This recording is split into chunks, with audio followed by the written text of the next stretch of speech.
Olá, estudante, seja bem-vindo a mais uma semana do SPI com você, né? Meu nome é Ivan Santos, sou professor de Biologia do SPI, Sistema Positivo de Ensino.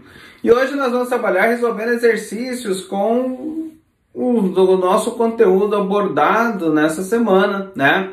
Onde trabalhamos ali caule e raiz. Para isso, então, pegue o seu livro de atividades número 10 e também o seu livro volume 10. Vamos resolver exercícios dos dois livros, tá bom? Aguardo vocês então. Vamos lá! Bom, então vamos começar a correção da nossa live, da nossa revisão, pelo seu volume 10, tá bom? E lá no volume 10 nós vamos à página 31, onde tem uma questão da UEPA. Vamos lá então? O papiro, com esse nome bonitinho aí, planta aquática que apresenta um cotilédone em sua semente. É considerada sagrada e fartamente encontrada no delta do Nilo, do rio Nilo, né? No Egito Antigo, o papiro, precursor do papel, foi usado para a comunicação entre vários povos. A parte interna do caule dessa planta era cortada em tiras, né, em finas tiras, que depois foram processadas e transformadas em meio físico para a escrita. Então, aqui um texto fazendo toda a parte introdutória, né? E agora vamos ver a ação da questão. As características que permitem a identificação do órgão vegetal usado na confecção do instrumento que recebe a escrita referida ao texto são, bom, qual que é o órgão vegetal ali que nós estamos trabalhando, né? Nós estamos trabalhando com o caule, tá bom? Então, nós vamos trabalhar com o caule ali, tá? Os vasos condutores de seiva encontram-se dispersos irregularmente por dentro do cilindro central. Isso está correto, porque lembra que eu dei ênfase ali à planta que tem um cotilédone, tá? Então, uma monocotiledônia, então a 1 combina perfeitamente com essa característica e está correta. 2. É o tipo de tronco bem desenvolvido na região inferior e ramificado, esquece, né? Não é bem desenvolvido porque não tem o crescimento secundário, né? O crescimento em espessura, não tem, tá? É muito mais simples, muito mais delicado, né? É mais fino, bem mais fino, beleza? Em geral, não cresce em espessura, como, por exemplo, o tipo de calmo stipe. Correto, então acabei de falar, né? Não cresce em espessura. 3, correta, né? O coleico e mesclênquico servem como condutores. Não, nunca. Vasos condutores, xilema e floema, não colênquima e esclerênquima, né? Então, vamos aqui para a nossa alternativa, letra A, beleza? Vamos para esta aqui, questão do Enem, né? Então, vamos lá. Uma região do cerrado possui lençol freático profundo. Opa, então, água lá no fundão. Beleza? Estação seca bem marcada, grande insolação e recorrência de incêndios naturais. Que características interessantes.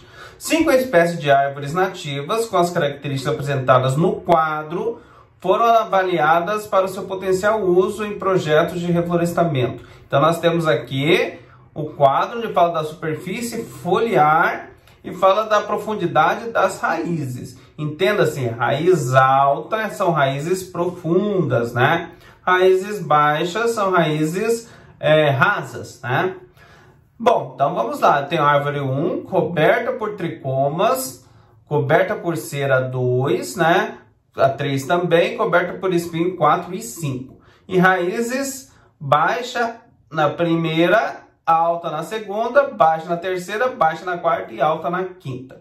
Bom, gente, preste atenção nessas características aqui. Acompanhe aqui comigo. Olha só, ó. Estação seca, grande insolação, incêndio de água, mas olha aqui, lençóis profundo. Então, se eu falo em lençol profundo, eu estou falando do quê? Que eu preciso de raízes altas. Só isso, eu vou trabalhar apenas com a 2 e com a 5, tá bom? Qual é, então, tá?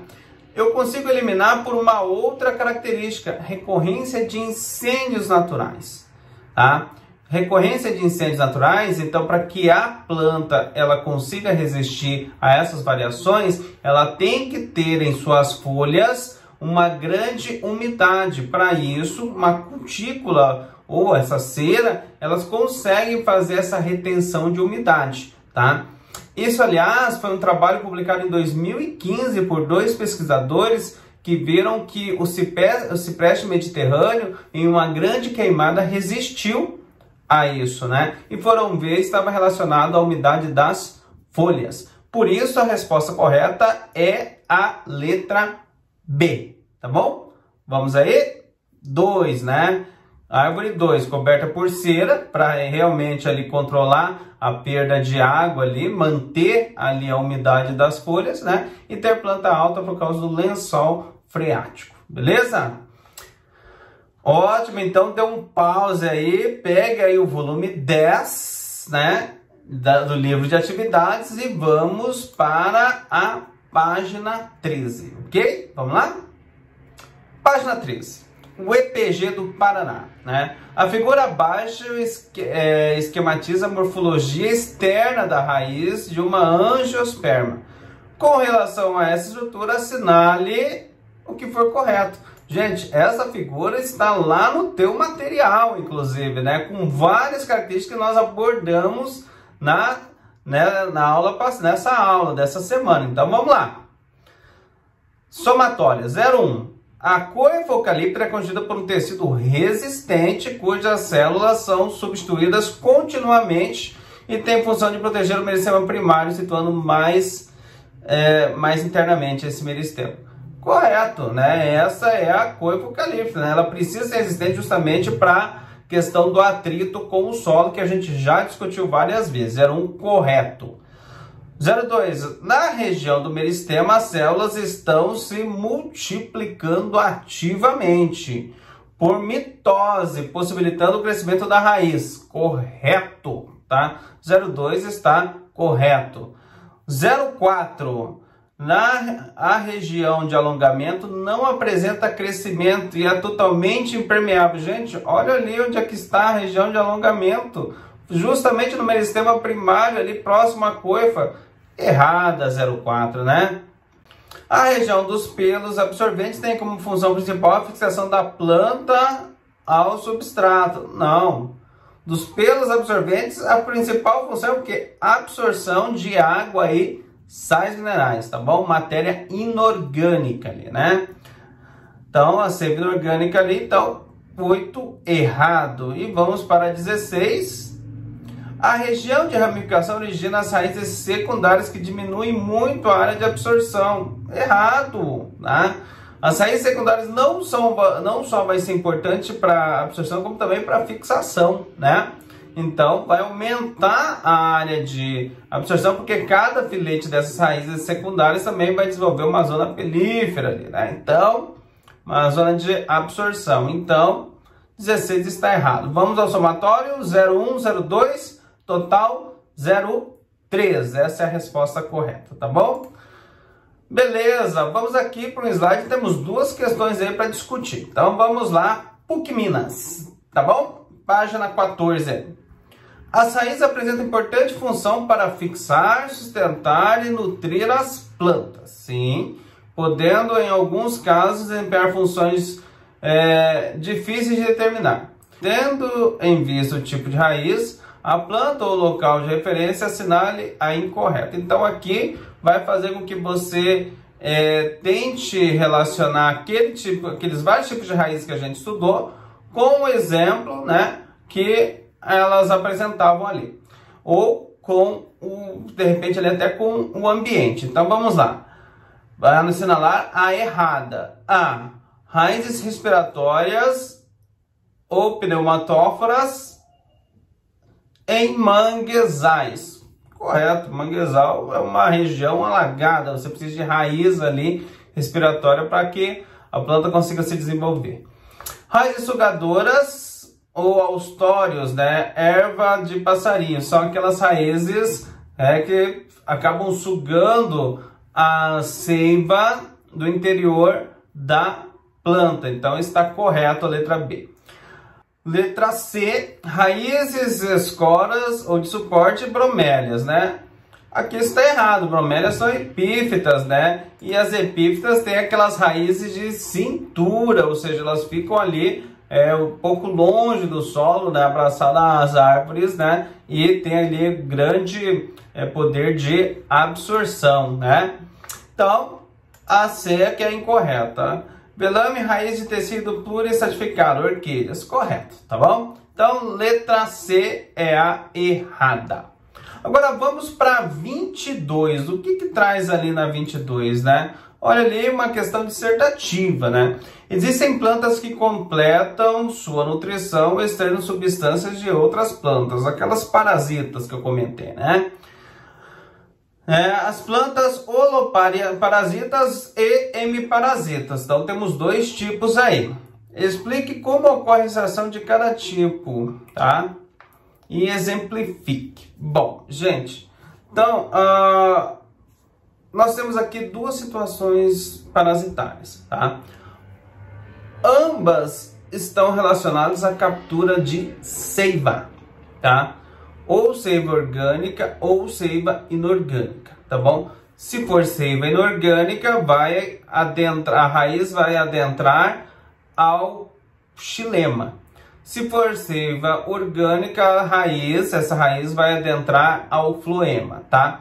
Então, neste caso aqui, quando eu falo em raízes hemiparasitas, eu estou me referindo a raízes que predam, que parasitam as plantas e que capturam a matéria inorgânica, tá bom? E quando eu falo em holoparasitas, eu estou falando então a raízes que capturam matéria orgânica, ou seja, o floema, né? Elas acabam atuando ali em cima do floema, beleza? Então vamos aqui ao gabarito, tá? Então atenção, 22, tá? As plantas parasitas apresentam raízes sugadoras, também chamadas de austórios, né? As raízes hemiparasitas invadem o xilema, né?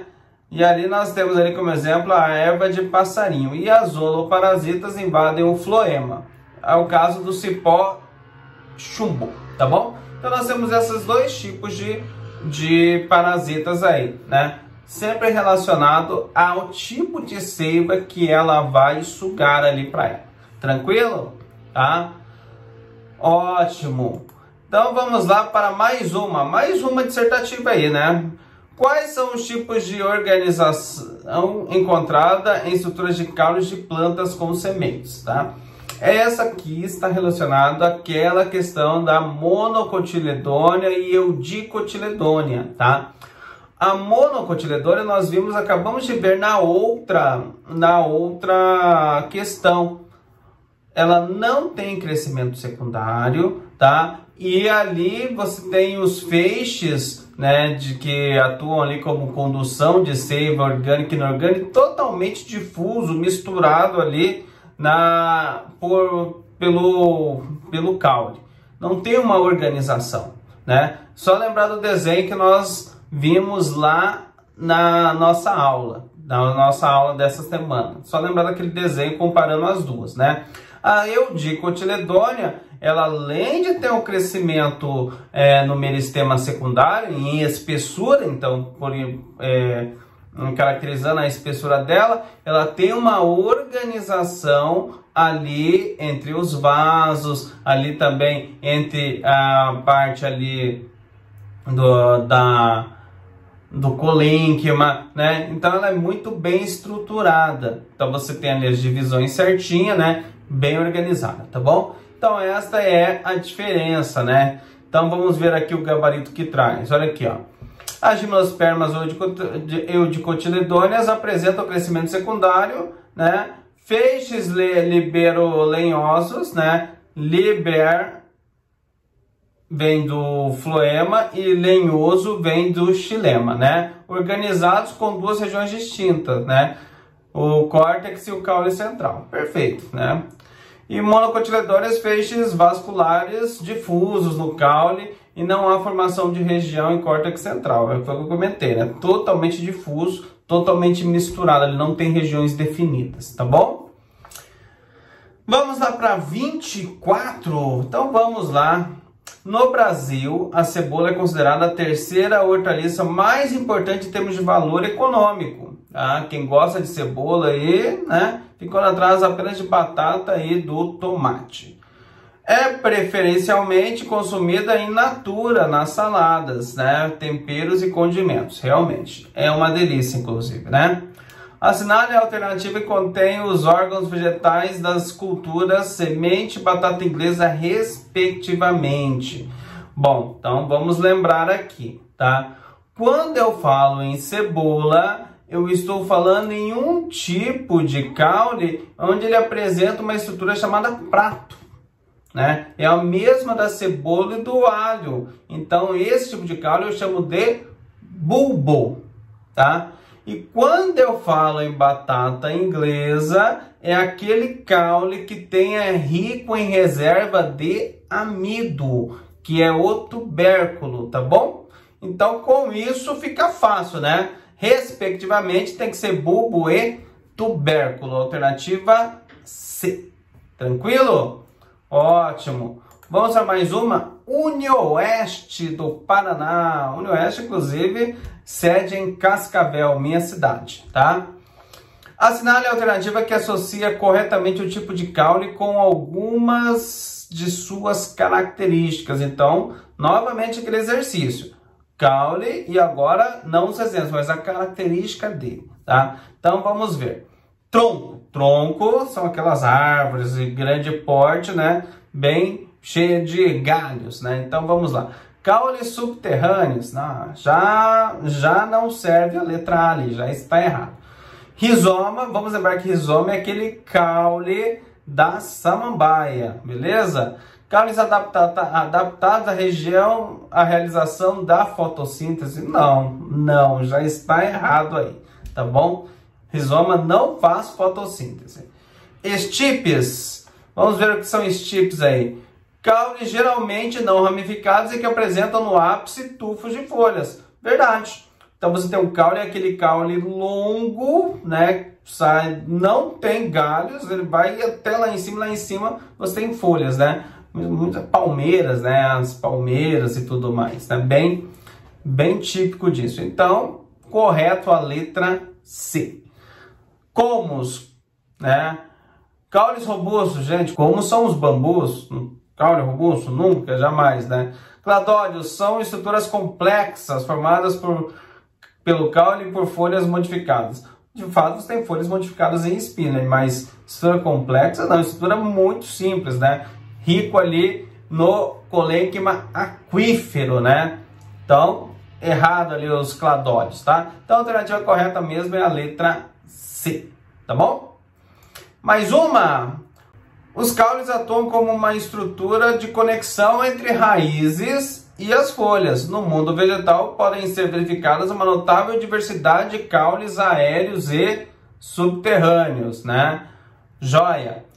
Entre os caules aéreos destaca-se o presente em samambaias e bananeiras, caracterizado por ser alongado e que normalmente se desenvolve de maneira paralela à superfície da terra. Este tipo de caule denomina-se, acabei de comentar na questão anterior, rizoma. Tá? Então, o rizoma ele é aclorofilado, ele vai paralelo à terra e ali vão sendo ramificadas as raízes, né? Para fixação e absorção, né? Que fixam a planta ali ao solo, tá bom? Então, essas são as questões de hoje, né? Resolvemos aí 9, 10 questõezinhas, tá? Dê uma revisada novamente, estudem, tá? Espero que você tenha feito, né? E tenha acertado, né? E dê mais uma olhadinha ali para tirar as dúvidas, tranquilo? Gente, boa semana para vocês, SP com você e mais uma semana aí de aulas online, tá bom? Abraço e tchau!